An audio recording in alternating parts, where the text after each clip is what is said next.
నమస్కారం గురుగారు. కీర్తి గారు నమస్కారం అండి. గురుగారు, ఉగాది విశిష్టత ఏమిటి? విశ్వవసు నామ సంవత్సరం అంటే ఏమిటి తెలియజేయండి గురుగారు. మనకి ఉగాది అంటే ఏంటి? మనకు ఆ పేర్లోనే ఉంది యుగ ఆది. యుగం అంటే మనకి మిలియన్, ఒక సంవత్సరం స్టార్ట్ అవుతుంది. ఆది అంటే బిగినింగ్ అవుతుంది అనమాట. దీన్ని మనం ఇంగ్లీష్లో చెప్పుకుంటే న్యూ ఇయర్. ఓకే, మనకి డిసెంబర్ అయిపోయిన జనవరి ఎలా వస్తుందో మనకి తెలుగు సంవత్సరాల ప్రకారం, ఓకే, హిందూ క్యాలెండర్ ప్రకారం, మన సనాతన ధర్మం ప్రకారం కూడా న్యూ ఇయర్ స్టార్ట్ అయ్యేది ఇది మనకి ఉగాదితో స్టార్ట్ అవుతుంది. ఇది వచ్చేటప్పటికి చాలా బాగా ఆంధ్రాలో చేస్తారు, అంతకంటే ఇంకా బాగా కర్ణాటకలో ఇంకా బాగా చేస్తారు, చాలా బాగా ట్రెడిషనల్గా చేస్తారు. వీటితో కాకుండా తెలుగు వాళ్ళు కన్నడగాలతో కాకుండా ఇంకా కొన్ని పార్ట్స్లో కూడాను ఇదే పేరుతో మోరార్లెస్ చేస్తారు. ఇదేంటంటే మనకి చైత్ర మాసం ఎప్పుడైతే స్టార్ట్ అవుతుందో దానికి ముందు అమావాస్య అయిపోయిన తర్వాత పాడ్యం రోజు నుంచి మనకి ఎప్పుడైతే స్టార్ట్ అవుతుందో మనకి పూర్వకాలంలో దాదాపు శాతవాహనం అప్పుడు డిసైడ్ చేశారు, ఇక్కడ నుంచి ఉగాది ఇలా సెలబ్రేట్ చేసుకోవాలి, శాతవాహన అని చెప్పేసి అక్కడ నుంచి ఆ యుగం స్టార్ట్ అవుతుంది అన్నట్టు చెప్పారనమాట. ఇందులో మీరు ఈ ఉగాది యొక్క విశిష్టత న్యూ ఇయర్ స్టార్ట్ అవుతుంది.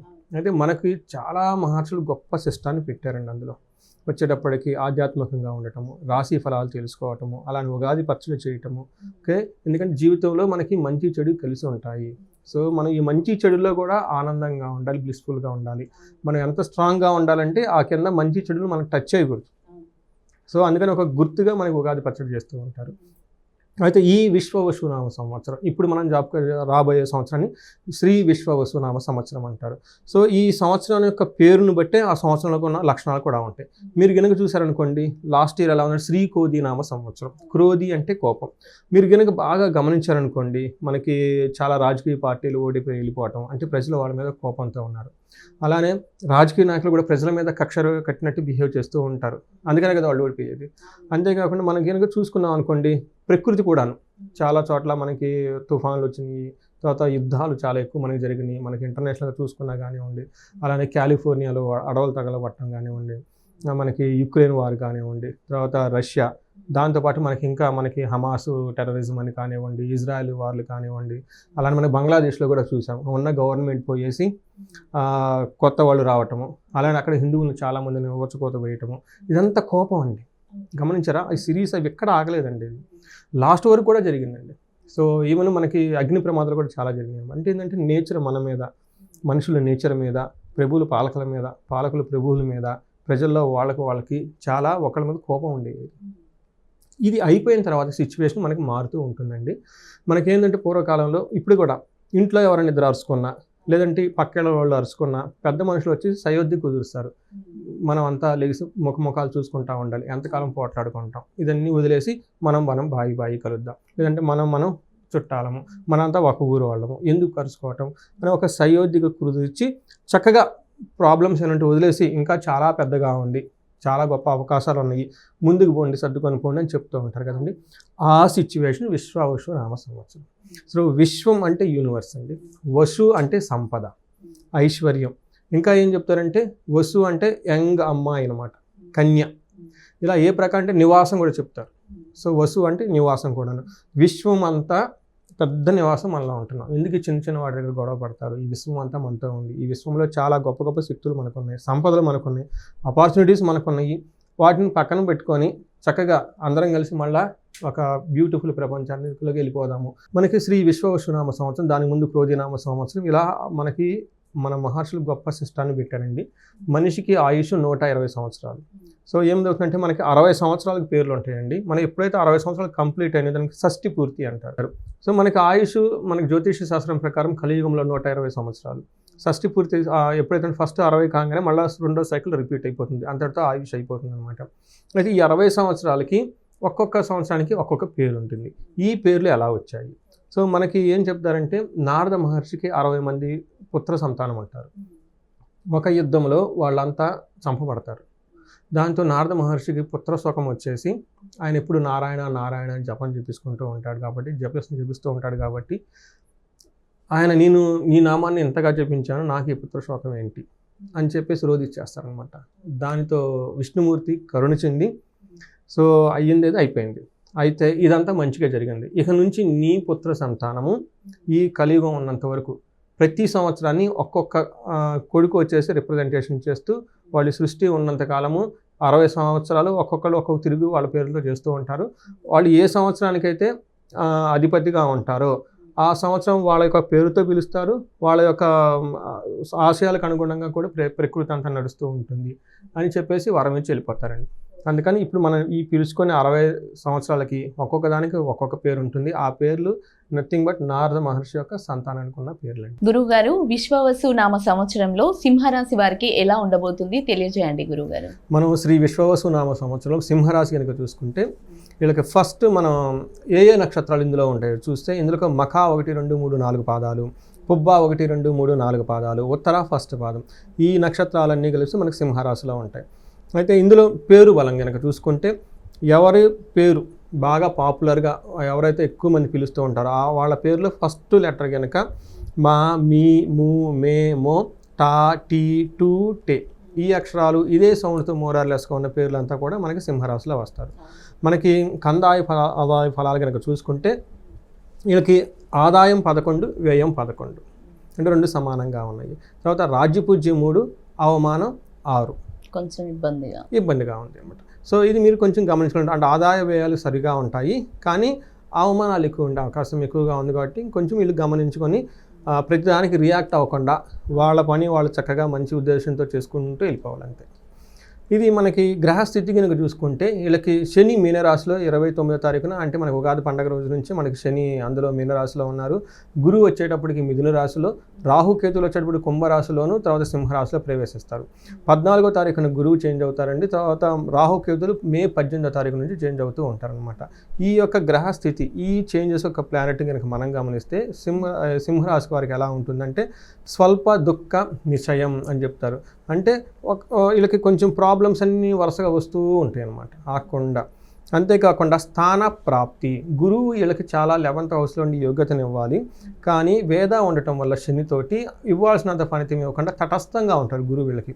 అంటే గురువు వీళ్ళకి మంచి చేయటం లేదు, చెడు చేయటం లేదు, సమానంగా తటస్థంగా ఉండే అవకాశం ఎక్కువగా ఉంది. అంతేకాకుండా వీళ్ళకి రాహు 7th హౌస్లో ఉండటం వల్ల వాదం, వేరే వాళ్ళతో ఆర్గ్యుమెంట్లు ఎక్కువ చేస్తూ ఉంటుంది, సిచ్యువేషన్స్ ఎక్కువగా ఉంటుంది. ఫస్ట్ హౌస్లో కేతు ఉండటం వల్ల శారీరకంగా ఒక పెయిన్ లేకుంటే వీళ్ళకున్న ఒక స్టేటస్ కానీ అలాంటివి పోయే అవకాశం ఎక్కువగా ఉంటుంది. సో మనకి ఏం చెప్తానంటే సింహరాశి వాళ్ళకి ఒక టఫ్ అయిన టైం రాబోతుంది. ఎందుకంటే వీళ్ళకి అష్టమ శని స్టార్ట్ అవుతుంది. ఇప్పటిదాకా మనకి వీళ్ళు గనక ఈ రాశి వాళ్ళు ఎవరైనా గనక ఉంటే వాళ్ళ పక్కన ఫ్రెండ్స్ కానీ తెలిసిన వాళ్ళు ఎవరైనా కనుక కర్కాటక రాశి వాళ్ళని కనుక కొట్టుకొని వాళ్ళని ఒక ఇంటర్వ్యూ లాగా చేసి ఏమంటే లాస్ట్ 2 years మీకు వాళ్ళకి అష్టమశని వదిలిపోయిందండి, వీళ్ళకి అష్టమశని పట్టుకుంటారు పక్క రాశులు కాబట్టి. వీళ్ళకి రియల్ టైంలో ఎలా ఉంటుంది అని తెలుసుకోవడానికి అంటే ఇది కూడా సైన్స్ అండి. మనం ఎలా రీసెర్చ్ చేసి ఫీడ్బ్యాక్ తీసుకుంటామో ఇది కూడా సేమ్ దీంట్లో సైన్స్ బియాండ్ సైన్స్ అనమాట. మనం ఏం చేయాలంటే ఈ రాశి వాళ్ళు వీళ్ళకి పక్కన ఎవరైనా దగ్గర వృశ్చిక రాశి వాళ్ళు ఉంటే ఒక 2 కానీ 3 కానీ 4 కానీ వాళ్ళ దగ్గరికి వెళ్ళిపోయి ఒక ఇంటర్వ్యూ లాగా చేయండి. ఏమండి లాస్ట్ మీకు 2.5 years అష్టమశని ఉందంట, అసలు మీరు ఏదైనా ప్రాబ్లమ్స్ పడ్డారా, ఎలా ఉంది మీ లైఫ్, మ్యారీడ్ లైఫ్ ఎలా ఉంది, లేకుంటే ఇది ఎలా ఉంది, వాళ్ళు కనుక ఒక ఇంటర్వ్యూ లాగా తీసుకుంటే ఒక 3, 4, 5 వాళ్ళ ఫీడ్బ్యాక్ కనుక తీసుకుంటే అది కాపీ చేసి పేస్ట్ చేసి ఇది అవుతుంది. ఇంకేంటి సేమ్ మారిపోతుందండి. అంటే మనకేం చెప్తారంటే 8th హౌస్లో ఉండడం వల్ల అష్టమ శని వస్తుంది. 2.5 సంవత్సరం చాలా శని వల్ల ఇబ్బందులు వచ్చే అవకాశం ఎక్కువగా ఉంది. చాలా పరిహారాలు చేసుకోవాలి. ఈ వీడియో 1కి 2 సార్లు వినాలి. ఈ వీడియోకి ఇందులో పరిహారాలు కూడా ఉంటాయి కాబట్టి దీన్ని మైండ్లో పెట్టుకుంటే సగం రెమెడీ అండి. ఇది తెలవకపోతే చాలా ప్రాబ్లం అవుతుంది. తెలియదు కదా వెళ్ళిపోతుంది. తెలుస్తుంటే ఒక 2.5 సంవత్సరం మనకి సరిగా ఉండదు కాబట్టి మనం కొంచెం జాగ్రత్తగా ఉండాలని తెలుసుకోవాలండి. అయితే మనకి ఏం చెప్తారు మహర్షులు, వీళ్ళకి 8th హౌస్లో శని ఉండటం వల్ల ఈ 10th హౌస్లో తర్వాత 5th హౌస్లో కూడాను కొంచెం ప్రాబ్లం వచ్చే అవకాశం ఎక్కువగా ఉంది దృష్టి ఉండటం వల్ల. వీళ్ళకి 8th హౌస్లో ఉండటం వల్ల ఏమంటే నానా కార్య విరోధచ్చ వ్యాధి పీడాం ధనక్షయం అపమృత్యు భయం ప్రాప్తి రష్టమస్తే శనేద్ భవేత్ అని మన మహర్షులు సంస్కృతంలో ప్రాచీనమైన గ్రంథాల్లో చెప్పారండి. ఏంటి శని వీళ్ళకి అష్టమంలో ఉంటే ఏమవుతుందంటే నానా కార్య విరోధచ్చ, మీరు ఏ పని చేసినా కానీ ఆ కార్యంలో విరోధం వస్తుంది, ఆటంకాలు వచ్చేస్తాయి. అంతకుముందు స్మూత్గా ఒక ఫోన్ కాల్తో అది 10 ఫోన్లు చేసినా కానీ పని కాదు. అంతకుముందు మీ దగ్గరికి వాళ్ళు వచ్చి మీ పని చేసిపోయేవాళ్ళు, ఇప్పుడు మీరు వాళ్ళ దగ్గరికి వెళ్ళినా కానీ వాళ్ళు ఉండరు. అందుకని చెప్పి ఏదో ఒక దాంట్లో విరోధము చెడిపోతుంది, ఆ పనులు చెడిపోతూ ఉంటాయండి. అంతేకాకుండా వ్యాధి పీడాం ధనక్షయం, వ్యాధులు కూడా పట్టుకొని పీడిస్తాయి.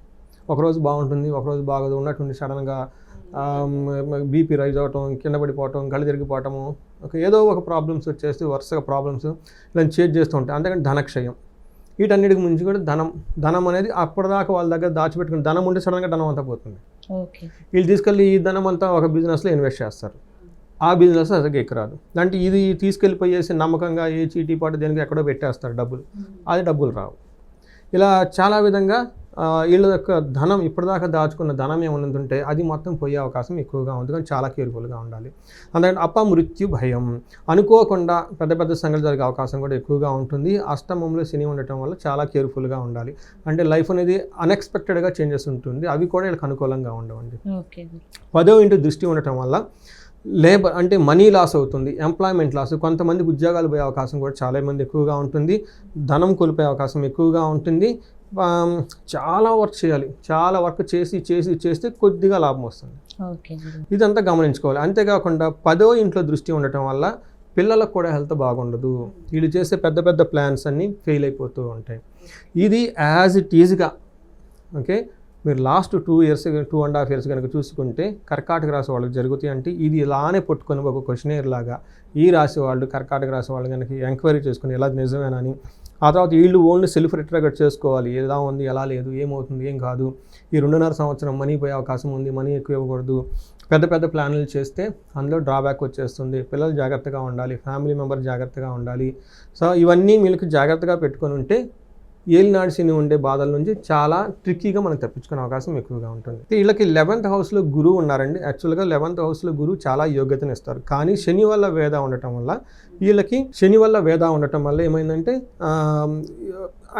గురువు ఇవ్వాల్సిన మంచి ఫలితాలు ఎవరు. కానీ గురువు 3rd house నుంచి చూడటం వల్ల, 8th house నుంచి చూడటం వల్ల పెళ్లి కాని వాళ్ళు కనుక ఏదైనా కనుకుంటే ఈ టైంలో పెళ్ళి అయ్యే అవకాశం ఎక్కువగా ఉంటుంది. ఆ తర్వాత బ్రదర్స్ నుంచి బాగా హెల్ప్ వచ్చే అవకాశం కూడా ఎక్కువగా ఉంటుంది. గురువు వచ్చేటప్పుడు మ్యాక్సిమం వీళ్ళకి తటస్థంగా ఉండే అవకాశం ఎక్కువగా ఉండి వీళ్ళు జనరల్గా అయితే మంత్రసిద్ధి రావటం, తీర్థయాత్రలు ఎక్కువగా తిరగటము, తర్వాత వీళ్ళ వంశం అంతా వృద్ధి చెందటం, సర్వత సుఖం హ్యాపీగా ఉండే అవకాశం ఎక్కువగా ఉంది. కాకపోతే అవి వీళ్ళకి అంత ఎక్కువగా వెలుగులోకి రావు. వేదం ఉండటం వల్ల తటస్థంగా ఉండే అవకాశం ఎక్కువగా ఉంది. మీరు 8th house నుంచి 7th houseలోకి రాహు మారుతున్నారండి. 7th houseలో రాహు ఉండటం వల్ల ఏమవుతుంటే సర్వధన ఫలం స్వల్పం గమన వదం. అంటే 7th houseలో రాహు అంత పెద్ద యోగ్యతనే కూడా అలానే కొంచెం ఇబ్బంది పెట్టే కూడా కాదండి. ఇక్కడ ఉండటం వల్ల ఏమవుతుందంటే ధనము కానివ్వండి, ధాన్యం కానివ్వండి, వీళ్ళు చేసిన బిజినెస్ కానివ్వండి, ప్రాజెక్ట్స్ కానివ్వండి, అందులో ఎక్కువగా ఫలితం రాదండి. లైట్గా ఫలితం వచ్చేస్తుంది. అలాగంటే వృధా ప్రయాణాలు చేసే అవకాశం ఎక్కువగా ఉంటుంది. గమన వదం. మనం ఏదో ఒక ప్లానింగ్ పెట్టుకుని అక్కడికి వెళ్తాం, తీరా అక్కడికి వెళ్ళిపోగానే ఆ పని కాదు, 1-2 సార్లు తిరగాల్సి వచ్చే అవకాశం ఎక్కువగా ఉంది. అంతేకాకుండా వీళ్ళకి కాళ్ళకి తర్వాత చేతులకి కొంచెం గాయాలే అవకాశం ఎక్కువగా ఉంది. వాటి రాహు వచ్చేటప్పటికి అంత పెద్ద ఎక్కువగా ఇబ్బంది అయితే పెట్టడు. రిలేషన్షిప్ విషయాల్లో కొంచెం జాగ్రత్తగా ఉండాలి. ఎందుకంటే వీళ్ళు బ్యాడ్ కంపెనీ, దుష్ట సాంగత్యం అంటారు కదండి. అప్పటిదాకా మంచిగా ఉన్నాడు, పోయి చెడ్డ వాళ్ళతో ఫ్రెండ్షిప్ చేయటం, ఈ టైపు వృధాగా పార్టీలు ఫంక్షన్లు తిరగటము, సో డ్రింక్ ఇవన్నీ ఎక్కువ చేయటము, గ్యాంబ్లింగ్ ఆడటం, ఇలా ఎక్కువ జరిగే అవకాశం ఎక్కువగా ఉంది. అది దుష్ట సంగతం. అది వదిలేసుకుంటే టైం సేవ్ అవుతుంది, లైఫ్ అంతా బాగుంటుందండి. గురుగారు, నక్షత్రాల పరంగా సింహరాశి వారికి ఎలా ఉండబోతుంది అంటారు? ఇందులో మనకి కీర్తి గారు మఖ, పుబ్బ, ఉత్తర 3 నక్షత్రాలు ఉంటాయి. ఇందులో మఖ కనుక చూసుకుంటే వీళ్ళకి 3 విషయాల్లో చాలా బాగుంది. ఒకే విషయంలో కేర్ఫుల్గా ఉండాలి. ఫస్ట్ వీళ్ళకి రాజు సమాన సౌఖ్యము, చక్కగా ఒక రాజులాగా వీళ్ళని బాగా రిసీవ్ చేసుకునే అవకాశం ఎక్కువగా ఉంది. వీళ్ళకి పట్టాభిషేకం, ప్రమోషన్స్ కూడా వచ్చే అవకాశం ఎక్కువగా ఉంది. వీళ్ళకి డ్రాబ్యాక్స్ ఏంటంటే అండి, శని వల్ల విపరీతంగా భయపడే సంఘటనలు వచ్చేస్తూ ఉంటాయి. చాలా జాగ్రత్తగా ఉండాలి. ధన నష్టం జరిగే అవకాశం ఎక్కువగా ఉంటుంది. ఈ విషయంలో కొంచెం కేర్ఫుల్గా ఉంటే మిగతా అంతా బాగుంది. అలానే మనకి పుబ్బా నక్షత్రం కనుక చూసుకుంటే వీళ్ళకి రాజు సమాన సౌఖ్యం ఉంటుంది, తర్వాత ధనవృద్ధి ఉంటుంది, పట్టాభిషేకం, ప్రమోషన్స్ వచ్చే అవకాశం ఎక్కువగా ఉంది. అయితే వీళ్ళకి ఛాలెంజెస్ కూడా ఉన్నాయండి. ఒకటి, వీళ్ళకి ధన నష్టం జరిగే అవకాశం ఎక్కువగా ఉంది. విపరీతంగా భయపడే సంఘటనలు కూడా చాలా ఎక్కువ ఉంటాయి. ఈ అది కూడా మనకి అష్టమ శని ఉండటం వల్ల ఈ భయం అనేది వీటి నుంచి ఎక్కువగాను, వీటి నుంచి వచ్చే సంతోషం కంటే భయం వల్ల కలిగే ప్రాబ్లం ఎక్కువ ఉంటుందన్నమాట. అలానే వీళ్ళకి April 10th వరకు కొంచెం మరణ తుల్యం అని చెప్తారు. ఏదైనా ఒక విషయంలో వాళ్ళది కోల్పోవటం, లాస్ రావటం, డిస్ట్రాయ్ అవ్వటం, ఇవన్నీ జరిగే అవకాశం ఎక్కువగా ఉంది. ఉత్తరా నక్షత్రం వాళ్ళకి వీళ్ళకి రాజు సమాన సౌఖ్యం ఉంది, ధనలాభం ఉంది, ధనవృద్ధి ఉంది, పట్టాభిషేకం ఉంది, హెల్త్ కాంప్లికేషన్స్, ఆరోగ్యం అంతా బాగుంటుంది. వీళ్ళు కూడాను June 4th వరకు మరణ తుల్యం, మరణం లాంటి సిచ్యువేషన్స్ వచ్చే అవకాశం ఎక్కువగా ఉంటుంది. అంటే వీళ్ళు చేసిన ప్రాజెక్ట్ కానివ్వండి, వర్క్ కానీ ఏదన్నా అనుకోకుండా క్లోజ్ చేసి షట్ డౌన్ చేసే అవకాశం ఎక్కువగా ఉంటుంది. ఓవరాల్గా కనుక చూసుకుంటే వీళ్ళు భయపడే ఉండే అవకాశం కూడా ఎక్కువగా ఉంది. బట్ ఈ విషయాలు తప్పక మిగతా అన్ని విషయాలు చాలా బాగుంటుందని గమనించాలండి. ఓకే గురుగారు, సింహరాశి వాళ్ళు చేసుకోవాల్సిన పరిహారాలు తెలియజేయండి. పరిహారం వీళ్ళకి శనికి సంబంధించి చాలా చేసుకోవాలండి. వీళ్ళకి అష్టమ శని రాబోతుంది కాబట్టి వీళ్ళు మైండ్లో 2 విషయాలు గుర్తుపెట్టుకోవాలి. ఒకటి, డబ్బు చేయి జారిపోయిందంటే వీళ్ళ దగ్గరికి రాదు. ఓకే. రెండోది, ఏ పర్పస్ అయితే డబ్బు పెడతారో ఆ పర్పస్ నిలబడదు. ఓకే. ఎడిషనల్గా వీళ్ళకి విమర్శలు వచ్చే అవకాశం ఎక్కువగా ఉంది. అందుకని చెప్పేసి మొహమాటం ఏమీ లేకుండా ఎదుటి వాళ్ళు, మీరు పినాసి వాళ్ళు, మీది అది లేదు ఇది డబ్బు మనిషి ఎంత అనుకున్నా, ఎంత అయినా అంటే కష్టపడిన డబ్బు కష్టపడిందేనండి. ఎందుకంటే మనం కష్టపడిన డబ్బు వేరే వాళ్ళ గురించి, వేరే వాళ్ళ అప్రిసియేషన్ గురించి మనం ఎందుకు ఇచ్చుకోవాలండి? అంతే కదండి. అందుకని ఈ డబ్బులు ఓకే, కొత్త లూక్రేటివ్ ఆఫర్స్ వస్తాయి, 1+1 ఆఫర్స్ వస్తాయి, చాలా అద్భుతమైన వాళ్ళకి సూపర్ ఆఫర్లు అన్నీ కళ్ళ ముందు కనిపిస్తూ ఉంటాయి. అవన్నీ భ్రమలు, ఇవన్నీ వదిలేసి చక్కగా డబ్బు విషయం తీసి పక్కన పెట్టండి.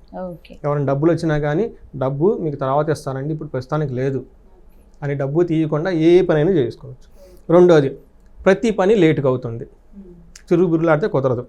అంతకుముందు 10 days కాదు, 40 days, 50 days, 3 weeks, 4 weeks, అది మంత్ కూడా కావచ్చు. ఆ సహనం పెట్టుకోండి. అయ్యంటానికి అయ్యుతుంది ఏంటి అని కూల్గా ఉండటం నేర్చుకోవాలి. మూడోది, మిమ్మల్ని అవమానించి విమర్శించే వాళ్ళు ఉంటారు. విమర్శించుకోండి, అవమానించి చేసుకోండి.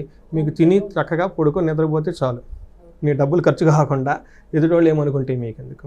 సో ఇవంతా మనకి ఈ టైప్ మైండ్ సెట్ని బిల్డ్ చేసుకోవాలండి. ఎప్పుడు మనకు అప్రిసియేషన్ కాదు, విమర్శలు కూడా తీసుకోవాలి. ప్రతిసారి పని ఇలా కాదు కదా, కొన్నిసార్లు కాదు, తీసుకోవాలి. అంటే ఎలాంటి పరిస్థితి వచ్చినా మనం లోన బ్లిస్ఫుల్గా హ్యాపీగా ఉండాలండి. ఆ యొక్క దృఢచిత్తం, ఆ మైండ్ లోన స్ట్రాంగ్ కావడానికి శని వీళ్ళకి ఒక ఆపర్చునిటీ ఇస్తున్నారు, ప్రాక్టీస్ చేయడానికి రియల్ లైఫ్లో. ఇప్పటిదాకా థియరీస్లో, బుక్స్లో చదువుకుంటాం కదండి, ఇప్పుడు రియల్ టైంలో ప్రాక్టీస్ చేయడానికి ఒక అవకాశం ఇస్తున్నాడు అనమాట.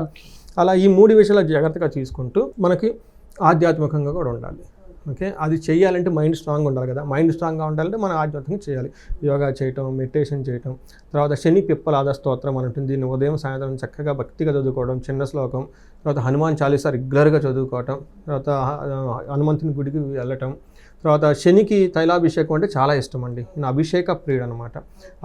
తైలాభిషేకం అంటే చాలా ఇష్టం అనమాట. అందుకని చెప్పేసి ఒక చిన్న 100 ml నువ్వులను తీసుకోవటం, శనిమూర్తి మీద పోయటం, నువ్వులు దానం చేయటం, నువ్వులు అక్కడ పోయటం, ఆయన మీద ఒక గుప్పెడు నువ్వులను ఇలా దారపోయటము, తర్వాత శనికి మెడలో ఒక చిన్న నల్లటి బట్ట వస్త్రంలాగా కప్పటము, ఒక బెల్లం ముక్క పెట్టడం, ఈ పనులన్నీ కనుక చేసుకుంటూ అట్లీస్ట్ వాళ్ళు శని త్రయోదశి రోజులు ఈ పని చేస్తూ ఉంటే, తర్వాత హనుమాన్ చాలీసా, తర్వాత తిరుపతి, వీళ్ళు కనుక తిరుపతి చక్కగా నడిచి ఎక్కి దర్శనం చేసుకుని మళ్ళీ నడిచి దిగి రావటం, ఆ కొండ మీద ఎక్కువగా ఉండటం, అట్లీస్ట్ ఇయర్లీ ఒకసారి.